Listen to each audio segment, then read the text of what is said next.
السلام علیکم ویورز۔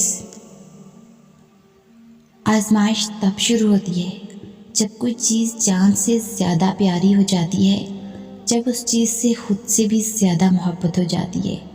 پھر اللہ اس محبت کا امتحان لیتا ہے کہ آخر میں اس چیز کے لیے تم کتنا صبر کر پاتے ہو، کس جنون کی حد تک پہنچ جاتے ہو، اور سب سے بڑا یہ کہ کیا تم اللہ کی رضا میں راضی رہ پاتے ہو۔ اللہ کو تمہاری عبادتوں کی ضرورت نہیں ہے، اس کی عبادت کے لیے سارا جہاں ہے، وہ تو بس تم سے محبت چاہتا ہے۔ بتاؤ پھر، جس محبت کا وہ حقدار ہے، کیا تم اسے وہ محبت دے پاتے ہو؟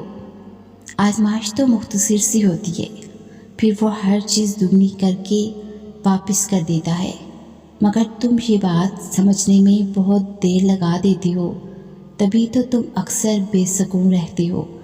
امتحان تو تبھی ختم ہوتا ہے جب تم آگے بڑھنا سیکھ جاتے ہو۔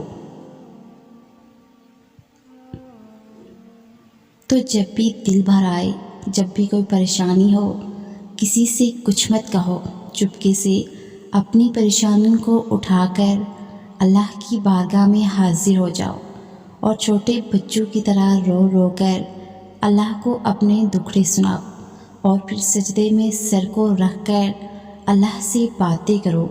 اللہ جی، میں بہت پریشان ہوں، ختم کر دو نا یہ پریشانی۔ یقین جانو، اس طرح کے ساتھ اگر اللہ سے باتیں کیا کرو گے نا، تو وہ تمہیں اپنی رحمت کے سائے تلے لے لے گا، اور تمہاری ہر دعا سن لی جائے گی۔